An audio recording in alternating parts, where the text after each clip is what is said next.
Welcome to Chintalli vlogs. Friends, ఈరోజు నేను మా సిస్టర్ మా పాప అయితే బయటకైతే వచ్చాము. అది ఎక్కడికో మీకు వీడియో చూస్తే అర్థమవుతూనే ఉంటుంది. ఈరోజు అయితే పార్లర్కి అయితే వచ్చాము అనమాట. అది ఎందుకంటే మా చెల్లి అనేది హెయిర్ ట్రీట్మెంట్ కోసం అయితే వచ్చాము. తను హెయిర్ స్ట్రైట్నింగ్ చేయించుకుంటుంది. ఆల్రెడీ తను ఇదివరకు 2 times చేయించుకుంది, బట్ మళ్ళీ ఇప్పుడు చేయించుకుందామని చెప్పేసి అయితే వచ్చిందనమాట. ఇది మీకు ఎక్కడ ఏంటి అన్నది కూడా నేనైతే మీకు క్లియర్గా చూపిస్తాను. ఈ పార్లర్ పేరు కూడా ఇదిగోండి.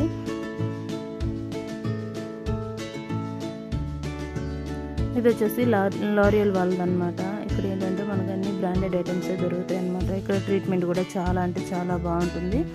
ఇక్కడ ఏంటంటే చూసారు కదా ఎంత బాగుందో పార్లర్ అనేది, చాలా హైజీనిక్గా ఉందన్నమాట. ఇక్కడ ఫుల్ క్రౌడ్ ఉందండి. మేము చేయించుకోవడానికి మేము 1/2 hour అయితే వెయిట్ చేసాము. ఇక్కడ ఇది వచ్చేసి కలర్ బార్ అనమాట. ఇంకా లోపల వచ్చేసి లేడీస్కి అయితే ఉందన్నమాట. ఫేషియల్ కానీ ఇంకా అన్ని చాలా రకాల ఐటమ్స్ అయితే ఉన్నాయి. ఇప్పుడు మేము ప్రజెంట్ అయితే మాత్రం హెయిర్ స్ట్రైట్నింగ్ కోసం అయితే వచ్చాము కదా.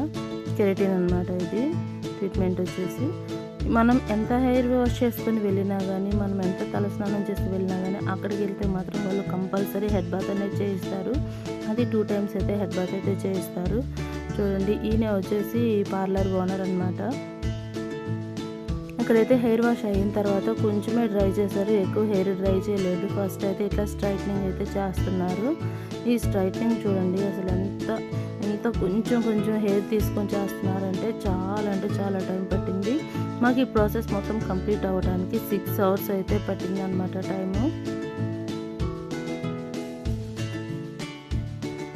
కానీ చాలా ఓపిక అయితే ఉండాలి. కూర్చున్న వాళ్ళకి ఓపిక ఉండాలి, చేసే వాళ్ళకి కూడా ఓపిక ఉండాలన్నమాట. ఈ మొత్తం హెయిర్ స్ట్రైట్నింగ్ చేయించడానికి ఎంత ఖర్చు అయి ఉంటుందో మీలో ఎవరైనా గెస్ చేయగలిగితే నాకైతే కామెంట్ సెక్షన్లో కామెంట్ చేయండి. నేను మీకు అది ఎంత అయింది ఏంటి అన్నది నేను మీకు నెక్స్ట్ షార్ట్లో అయితే రివీల్ చేస్తాను. కంపల్సరీ ఈ ట్రీట్మెంట్ చేసేటప్పుడు మాత్రం 2 persons అయితే కంపల్సరీ ఉండాలండి. చూసారా మనకి హెయిర్ స్ట్రైట్నింగ్ చేస్తుంటే ఎంత పొగలు వస్తుందో కదా. చేయించుకునే దానికి తనకి అట్లనే చేసే వాళ్ళకి ఎలా ఉందో తెలియదు, కానీ నాకైతే నిద్ర అయితే వచ్చేసింది. ఇక్కడ వచ్చేసి ఈ పార్లర్లో ఏంటంటే చిన్నపిల్లలకు కూడా చేస్తున్నారు. కానీ ఇక్కడ నేను మా పాప కూడా చేద్దామని చెప్పేసి అనుకున్నాను, బట్ ఇక్కడ వచ్చేసి ఓన్లీ బాయ్ కట్టే ఉందన్నమాట. సో అందుకని చెప్పి నేను పాపకైతే చేయించలేదు. వాళ్ళు ఇట్లా స్ట్రైట్నింగ్ చేశారండి.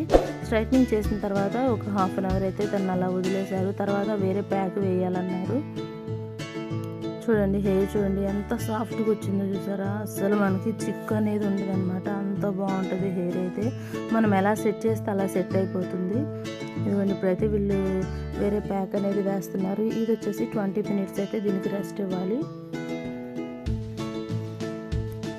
ఆ ప్యాక్ అయిపోయిన తర్వాత హెడ్ బాత్ కూడా చేయించేశారు. హెడ్ బాత్ చేయించిన తర్వాత ఇప్పుడైతే హెయిర్ కట్ అయితే చేస్తున్నారు. ఫస్ట్ అయితే తను వచ్చేసి లేయర్ కట్ చేయించుకోవాలి అనుకుంది. తర్వాత వద్దు స్ట్రైట్ కట్టే కావాలని చెప్పేసి అంది. సరే అని చెప్పేసి ఫస్ట్ స్ట్రైటే తీశారు. తర్వాత మళ్ళీ ఏమనుకుందో ఏమో, వద్దు నాకు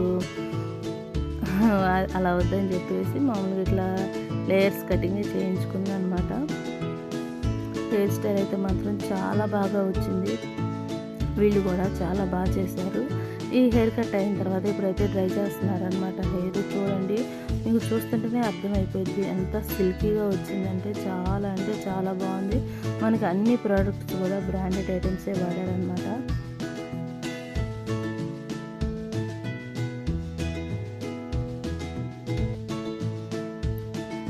ఈ పార్లర్ ఓనర్ అయ్యింది కూడా ఆయనే ఓన్గా చేయటం అనేది చాలా పెద్ద విషయం. చాలా ఓపికతో చేశారు. లాస్ట్లో అయితే ఇట్లా స్ట్రైట్నింగ్ అయితే చేశారు. హెయిర్ అయితే చాలా బాగా వచ్చింది. చూస్తున్నారు కదా, మేము అనుకున్న దానికంటే చాలా బెటర్గా వచ్చిందనమాట. మేమైతే ఫుల్ సాటిస్ఫై అయ్యాము. వీళ్ళైతే రేటింగ్ కూడా ఇవ్వమన్నారు. మేము ఎంత రేటింగ్ ఇచ్చుంటామో కూడా మీరు గెస్ చేయండి. నాకైతే ఎంత రేటింగ్ ఇచ్చుంటామో కూడా నాకైతే కామెంట్ సెక్షన్లో కామెంట్ చేయండి. మేమైతే ఫుల్ హ్యాపీ అనమాట. మేము ఆఫ్టర్నూన్ 2 o'clock వస్తే మేము బయటకు వెళ్ళేసరికి 1:15 వేడయింది టైము. అంత టైం తీసుకున్నారు. ఎందుకంటే ఇది పర్మనెంట్ స్ట్రైట్నింగ్ కాబట్టి టైం పడుతుందని చెప్పేశారు. ఇది ఫైనల్లీ లుక్ అయితే ఇలా వచ్చింది. చూడండి ఎంత బాగుందో కదా, చాలా అంటే చాలా బాగుంది. మేము పెట్టుకున్న ఖర్చుకి మాకు వచ్చిన రిజల్ట్కి అయితే మేమైతే పర్ఫెక్ట్గా సెట్ అయిపోయింది అనమాట. ఈసారి నెక్స్ట్ టైం నేను కూడా ట్రై చేస్తాను. ఓకేనా ఫ్రెండ్స్, నా వీడియో కనుక మీకు నచ్చినట్టయితే ప్లీజ్ లైక్ చేయండి, షేర్ చేయండి, సబ్స్క్రైబ్ చేసుకోవడం మాత్రం మర్చిపోకండి. ఓకేనా, ఫైనల్లీ బిల్ అయితే పే చేసేసాము. ఇప్పుడు ఏంటంటే మా పాప నాకు కావాలని చెప్పేసి కూడా చేస్తుంది. సరే నెక్స్ట్ టైం ట్రై చేద్దాము, ఇప్పుడు ఉంటే బాగుండేది అనుకున్నాను.